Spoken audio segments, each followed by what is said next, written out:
So today, as we were discussing yesterday, we will talk about some good case studies from the chapter Life Processes. ये ऐसे cases हैं जो कि हमारे नए पैटर्न में टर्म वन में पूछे जाएंगे, जिसमें एक केस होगा जो कि आपके टेक्स्ट से रिलेटेड ही होगा और उस केस पर से एसोसिएटेड क्वेश्चंस आपसे पूछे जाएंगे। वो बेसिकली आपका कोई टॉपिक है जो आप पढ़ चुके हो, that is already in your syllabus, और आप पढ़ चुके हो, आप उसके बारे में अच्छे से जानते हो। तो केस स्टडीज जनरली हमको हेल्प ही करती हैं। क्वेश्चंस जो आएंगे वो उसमें से पूछे जाएंगे, यानी उनके आंसर्स उसमें से ही होंगे, ऐसा ज़रूरी नहीं है ना। आपको तो वो टॉपिक से हिंट लेनी है कि कहाँ से क्वेश्चंस पूछा जा सकता है। कई बार ऐसा होता है कि इतने इजी केस स्टडीज होती हैं कि आपको कई बार केस पढ़े बिना भी आंसर पता होते हैं, है ना।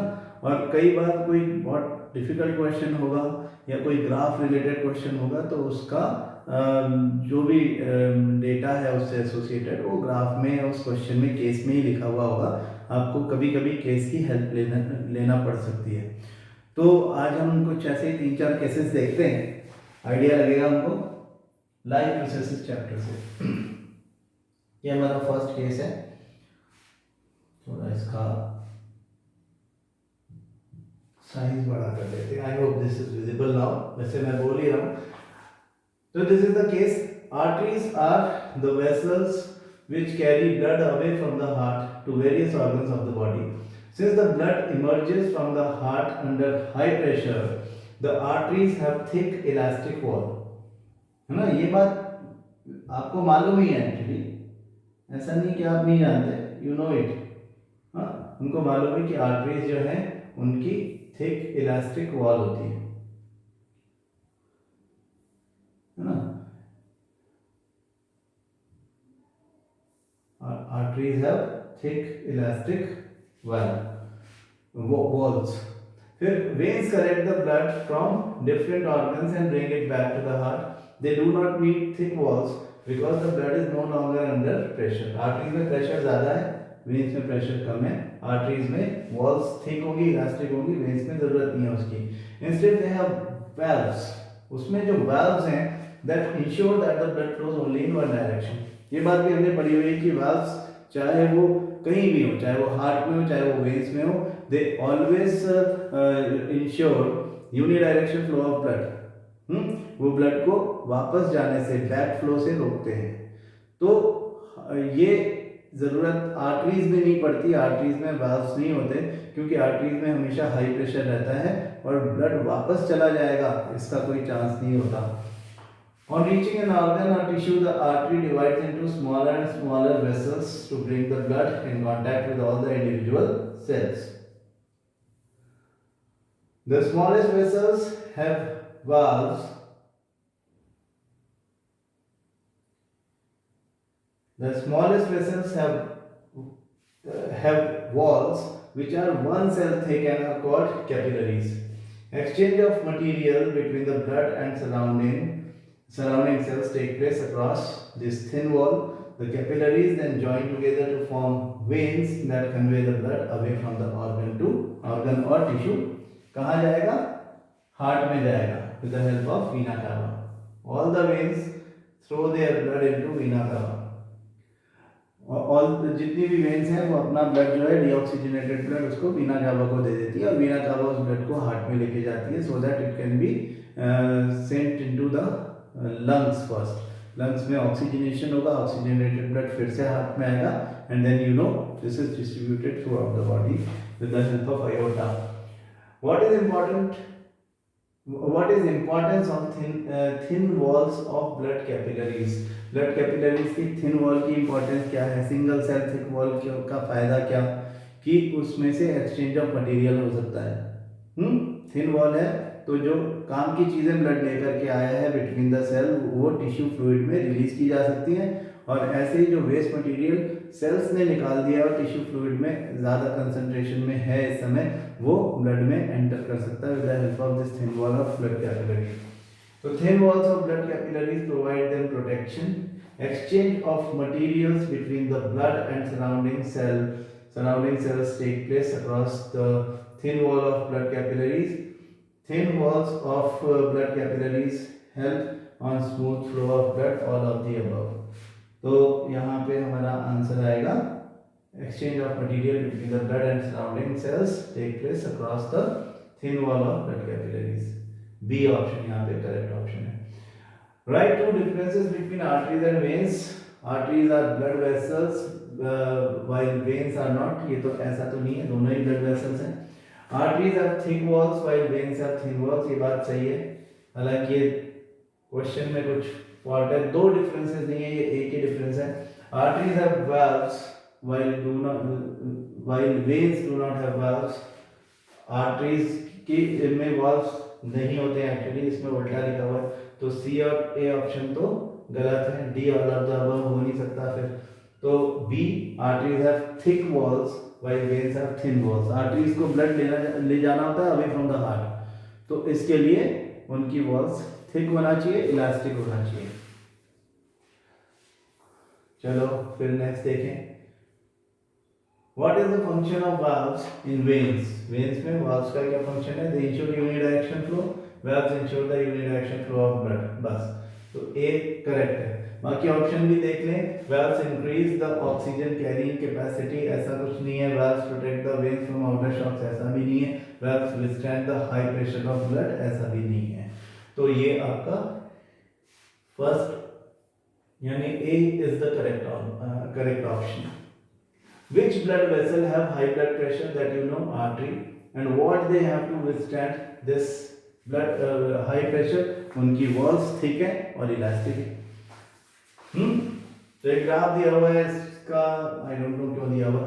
Veins, arteries हमें बताया हुआ, arteries में blood pressure ज़्यादा है, veins में कम है, तो इसलिए arteries की walls thick होनी चाहिए. मतलब ये hint हो गया एक तरह से, अगर आप ग्राफ समझते हो तो ये hint हो गया. Both arteries and veins have same pressure of blood. No. Arteries have high blood pressure. Yes. And they have elastic and thick walls. Yes. To withstand this pressure. So B is the correct option. Then what is the function of arteries? Arteries का क्या function है? They have high blood pressure. Arteries are present in the body of human beings. Arteries are thicker than veins. Arteries are the blood vessels which carry blood away from the heart to various organs of the blood of the body. ये सही है, D correct है. Artery चाहे pulmonary artery हो चाहे aorta हो, heart से दो आर्टरीज निकल रही है. एक पल्मनरी आर्टरी जो लंग्स में लेके जा रही है ब्लड को फॉर ऑक्सीजनेशन, और दूसरी आर्टरी जो कि major artery of the body है, दैट इज अयोटा. वो सारा ब्लड जो ऑक्सीजनेटेड है उसको बॉडी के डिफरेंट पार्ट्स में डिस्ट्रीब्यूट कर रही है.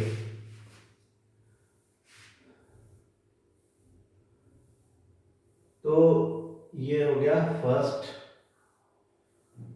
Then this is another case. Direction for questions यहाँ पे हमको दिख रहा है. This transport of soluble products of photosynthesis is called translocation and it occurs in the part of the vascular tissue known as phloem. ये बात 9th class में सीख चुके हैं हम.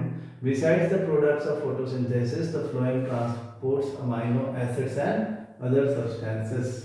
हाँ, फ्लोएम में जो फोटोसिंथेसिस के प्रोडक्ट्स यानी ग्लूकोज के अलावा amino acid and other substances भी ट्रांसपोर्ट करते हैं. ये फ्लोएम करता है, ध्यान रखें, जाइलम नहीं करता. These substances are specially delivered to the storage organs of fruits and seeds and to growing organs. कहाँ जाएंगे? जो लिविंग सेल्स होगी, स्टोरेज ऑर्गन्स में जाएंगे, लिविंग सेल्स में जाएंगे, जहाँ पे उनको यूज़ किया जा सकता है. डेड सेल्स भी प्लांट में बहुत सारी होती है जिनको हम स्क्लेरेंकाइमा टिश्यू बोलते थे. उनका कोई इंपॉर्टेंस नहीं है फूड के कंटेक्स्ट में, उनको फूड चाहिए नहीं. जो डेड सेल है वो फूड का क्या करेगी? तो इसलिए ये लिविंग ऑर्गन्स में जाते हैं, living parts of the cell में ऑफ द प्लांट में जाते हैं. The translocation of food and other substances take place in the sieve tubes with the help of adjacent companion cell both in upward and downward direction.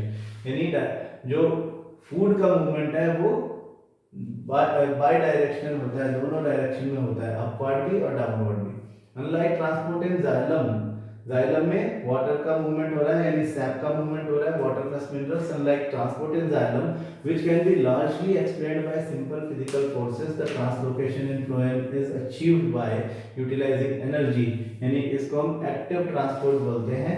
material like sucrose is transferred into phloem tissue using energy from ATP. This increases the osmotic pressure of the tissue, causing water to move into it. This pressure moves the material in the phloem to tissues which have less pressure. तो high pressure से low pressure वाले, high osmotic pressure से low osmotic pressure वाले cell में movement हो जाता है food का वाटर में डिसॉल्व होके. This allows the phloem to move material according to the plant's needs. For example, in the spring, sugar stored in root or stem tissue would be transported to the buds which need energy to grow. तो अच्छा case है, अच्छा मतलब हमारा knowledge बढ़ाने वाला case है, बहुत सारी बातें बताता है हमको, हमारे कंसेप्ट क्लियर करने में हेल्प मिलती है. यहाँ देखें question number 1, the transportation of materials into phloem requires amino acid, food, water, energy. It requires energy. That is why we call it active transport. The translocation of food in plants takes place in. Food का translocation कहाँ होगा? Upward in or upward direction only, downward direction only, leaves only, both in upward and downward direction. ये बात हमने भी थोड़ी देर पहले note किया था. तो D is the correct option. The components which help in the translocation process in plants are amino acids, seed tubes and companion cells, fruit, seeds. So B is the correct option, seed tubes and companion cells. The phenomenon of transportation of food in plants in its dissolved form is called translocation. Food का transportation is translocation. हाँ, dissolved form में phloem tissue में food के movement को translocation बोलते हैं. Which of the following vascular tissue, vascular tissue मतलब जो ट्रांसपोर्टेशन के लिए टिश्यूज होते हैं, जो वेसल वाले होते हैं, इसलिए उनको वेस्कुलर बोला है. तो which of the following vascular tissue is responsible for the transportation of soluble products of photosynthesis. यानी फूड का मूवमेंट, ग्लूकोज का मूवमेंट, फ्लोएम, हाँ, जाइलम फ्लोएम, वो फ्लोएम एंड जाइलम, जाइलम का काम ही नहीं है, ये केवल फ्लोएम का काम है. And we call it translocation of food. तो एक केस से हमको 5-5 क्वेश्चंस यहाँ पे मिल रहे हैं. आपने अपने पेपर्स में देखा ही होगा कि आपको चॉइस मिलती है कि एक सेक्शन में, सेक्शन ए और सेक्शन बी में 24 क्वेश्चंस आपको मिल रहे हैं, उसमें से 4 क्वेश्चन आप स्किप कर सकते हो, और फर्स्ट 20 अटेम्प्टेड क्वेश्चन पे आपको मार्क्स मिलेंगे. तो वह ध्यान रखना है सीक्वेंस का, सही तरह से अपनी OMR भरने की प्रैक्टिस अभी से शुरू कर देनी चाहिए आपको. ये देखो next question, question number case number 3, the small intestine is the site of complete digestion of carbohydrates, proteins and fats. It receives the secretion of the liver and pancreas for this purpose. The food coming from the stomach is acidic and has to be made alkaline for the pancreatic enzymes to act. Pancreatic enzymes मतलब जो pancreas से आए हैं, यानी कि pancreatic amylase, trypsin and lipase, उनको हम pancreatic enzymes कह रहे हैं. Bile juice from the liver accomplishes this in addition to acting on fats. वो क्या कर रहा है? अल्कलाइन बना रहा है मीडियम को, in addition to acting on fats, वो उसका एमल्सिफिकेशन करेगा. Fats are present in the intestine in the form of large globules which makes it difficult for enzymes to act on them. Bile salts break them down into smaller globules, increasing the efficiency of enzyme again. The pancreas secretes pancreatic juice which contains enzymes like trypsin for digesting proteins, lipase for breaking down emulsified fats. जिसका emulsification हो चुका हो उस fat को हम emulsified बोलते हैं. What is emulsification? The action of bile juice over the, हम कर क्या रहे उसको, लार्ज ग्लोब्यूल ऑफ फैट को स्मॉल ड्रॉपलेट्स ऑफ फैट में कन्वर्ट कर रहे हैं. तो this process is known as emulsification. ये इसलिए इंपॉर्टेंट है क्योंकि lipase enzyme can not act upon the large globules of fats. हाँ, ऐसे में फैट इनकम्प्लीटली डाइजेस्टेड या अनडाइजेस्टेड रह जाएगा. The walls of the small intestine contain glands which secrete intestinal juice, the enzymes present in it finally convert the proteins to amino acids, complex carbohydrates into glucose and fats into fatty acids and glycerols. हाँ, तो यहाँ पे digestion की process खत्म होती है। फिर question आता है, the food coming from the stomach is made alkaline by bile juice. Of course bile juice was secreted by liver, liver से हिपैटिक डक्ट से लेकर के गई एक पाउच में जिसको हम गॉल ब्लैडर बोलते हैं, और गॉल ब्लैडर से फिर वो periodically as the food enters into the small intestine from stomach, वैसे ही बाइल जूस उसमें आके मिल जाता है। और उसके फंक्शन में सबसे इंपॉर्टेंट फंक्शन है कि वो एल्कलाइन बना देता है मीडियम को, so that the enzymes from pancreatic juice में वर्क अकॉर्डिंगली। वो एसिडिक मीडियम में काम नहीं कर सकते और फूड स्टमक से आ रहा है तो HCl के इन्फ्लुएंस में है, तो इसलिए एसिडिक मीडियम वाला है। ठीक है, तो यहाँ पे बाइल जूस आंसर है हमारा। In small intestine proteins are decomposed into, final digestion जब होगा स्मॉल इंटेस्टाइन में फाइनल डाइजेशन होता है, प्रोटीन का फाइनल डीकंपोजिशन अमाइनो एसिड्स में होता है, तो C is the correct option. Which enzymes are present in the pancreatic juice for digestion of proteins and fats? तो प्रोटीन के लिए ट्रिप्सिन है, फैट के लिए लाइपेज है। हाँ, lipase and trypsin, D is the correct option. Which two organs release their secretion into small intestine for digestion of food? ऐसे कौन से दो ऑर्गन्स हैं जो अपना सिक्रीशन स्मॉल इंटेस्टाइन में फूड के डाइजेशन के लिए रिलीज करते हैं? याद करो, तो एक नाम आता है लिवर का, which is the largest organ और largest gland of the body, और दूसरा नाम आता है पैनक्रियास का, जो अपना सिक्रीशन स्मॉल इंटेस्टाइन में in the form of pancreatic juice करता है। तो pancreas and stomach, liver and stomach, A पहला ही ऑप्शन हमारा ठीक है।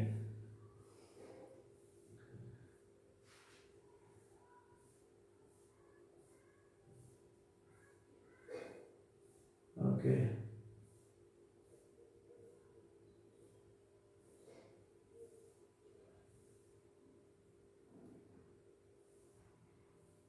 यहाँ पर ये दो क्वेश्चन और रह गए थे हमारे, जो हम ट्रांसपोर्टेशन की बात कर रहे थे। The phenomenon of transportation of food in plants in its dissolved forms. अच्छा, ये तो हो गया था, ठीक है। मुझे ऐसा लगा कि कोई क्वेश्चन मिस तो नहीं हो गया, नहीं हो गया, ठीक है। तो देखो आप कितने इजी ये हैं। एक क्वेश्चन यहाँ पे, the complete digestion of food takes place in small intestine, है ना, स्मॉल इंटेस्टाइन में कंप्लीट डाइजेशन ऑफ फूड होता है। अब हम केस नंबर 4 पे आ जाते हैं। Nitrogenous material form due to metabolic activities are need to be removed. मतलब मेटाबॉलिक एक्टिविटीज की वजह से जो nitrogenous material inside the cell बनता है, उसमें पहला नाम आता है यूरिया का, दूसरा नाम आता है यूरिक एसिड का।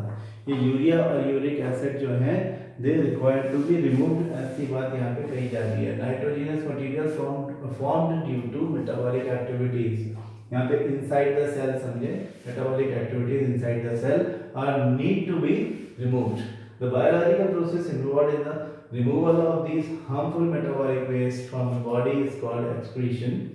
Different organisms use varied strategies to do this. Many unicellular organisms remove these wastes by simple diffusion from the body surface into the surrounding water, while complex multicellular organisms use specialized organs to perform the same function. Excretion के बारे में छोटा सा note है, आपको ये बात पता है ऑलरेडी, कोई नई बात इन्होंने बताई नहीं है। यहाँ पे आपको क्या दिख रहा है, देखते आप समझ जाओगे। This is artificial cleaning of blood, इसको हम बोलते हैं हीमोडायलिसिस या सिंपली डायलिसिस।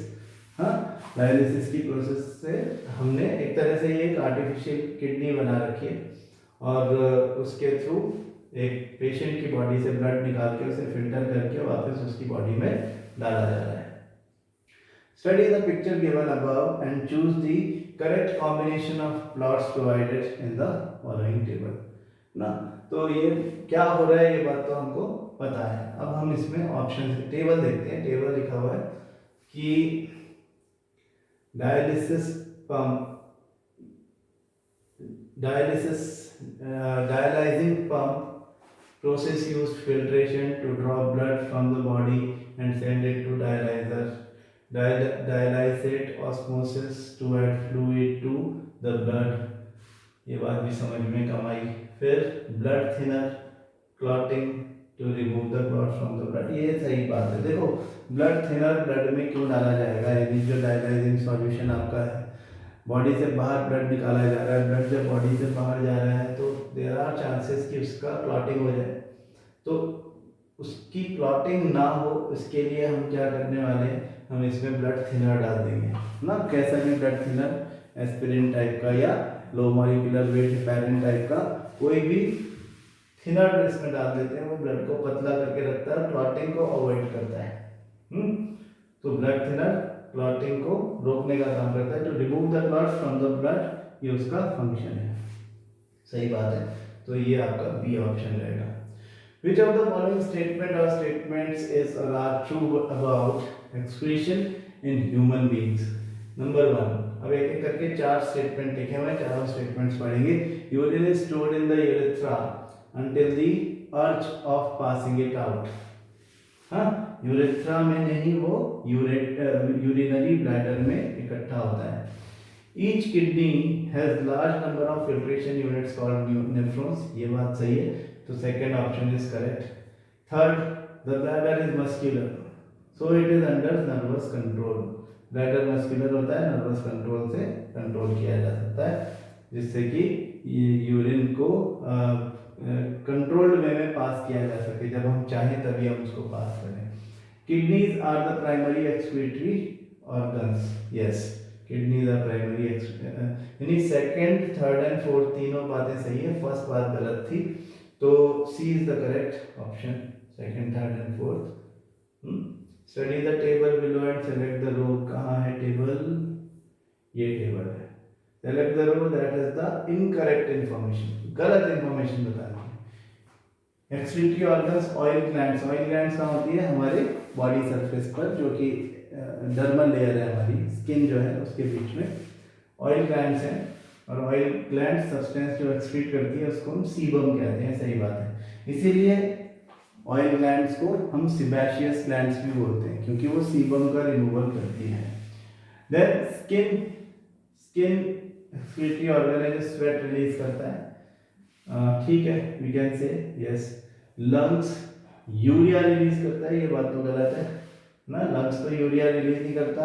लंग्स जो रिलीज करता है as an excretory product that is carbon dioxide, जो कि रेस्पिरेशन की प्रोसेस में बना है इनसाइड द सेल्स.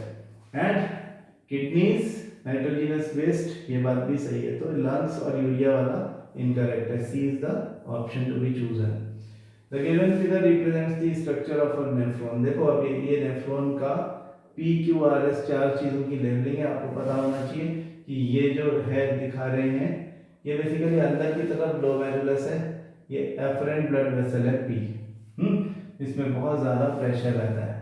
फिर अंदर ये नेफ्रॉन है, ट्यूबुलर पार्ट. तो ट्यूबुलर पार्ट में क्यू जो है वो प्रॉक्सिमल कन्वोल्यूटेड ट्यूब्यूल है, और जो एस है वो कलेक्टिंग डक्ट है, आर जो है वो हेनलेज लूप है.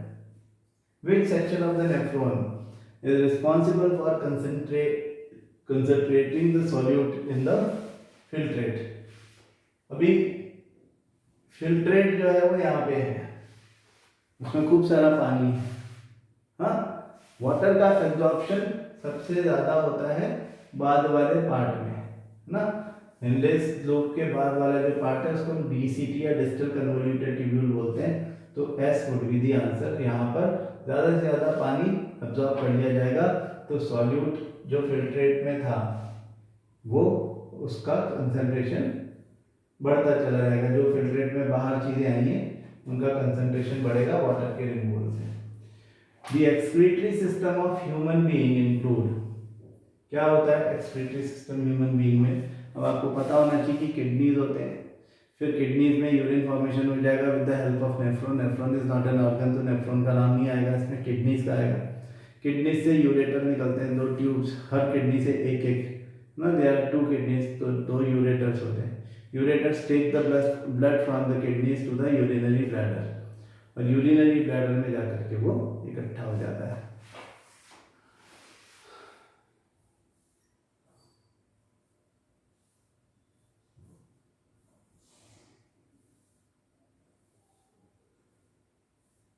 बस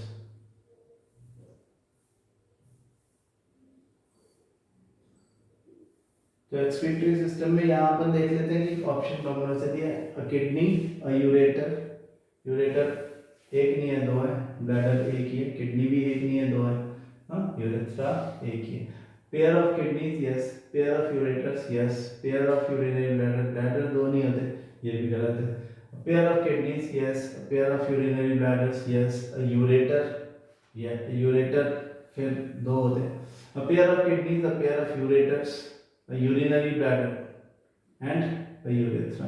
D is the correct option. हाँ, so this is how you can see कि केसेस कैसे आते हैं। हमने ये जो क्वेश्चन देखे इनमें बहुत सिंपल केसेस थे, कोई भी ऐसा बहुत कॉम्प्लिकेटेड केस हमने देखा नहीं। ठीक है, कल कुछ और केसेस लेके आएंगे जिनमें थोड़ा बहुत चैलेंज भी होगा, है ना, ऐसा लगेगा कि हाँ इसमें कुछ ऐसी चीज़ें हैं जो कि हमको थोड़ा सोच के जवाब देना पड़ेगा। जल्दबाजी में हम कोई भी जवाब नहीं देंगे, चाहे वो असर्शन रीजनिंग हो चाहे वो केसेस हो, है ना। केस पूरा स्टडी करो ठीक से और उसको समझने की कोशिश करो। अगर ऐसा लगता है कि बहुत लेंदी है तो फिर डायरेक्ट ऑप्शन को एक बार देखने की कोशिश करो। कभी कभी बहुत ही ईजी क्वेश्चंस होते हैं जो आपको ऑलरेडी आते हैं, तो ऐसे में हमें लगता है कि हमने वो इतना बड़ा पैराग्राफ पढ़ के काफ़ी टाइम वेस्ट किया, तो पहले 5 क्वेश्चन देख लेने में कोई हर्ज नहीं है। फिर लगता है कि नहीं एक बार केस देखना ज़रूरी है तो केस ज़रूर देखें। ठीक है, तो कल हम कुछ चैलेंजिंग क्वेश्चंस के साथ में फिर से मिलेंगे। Thank you.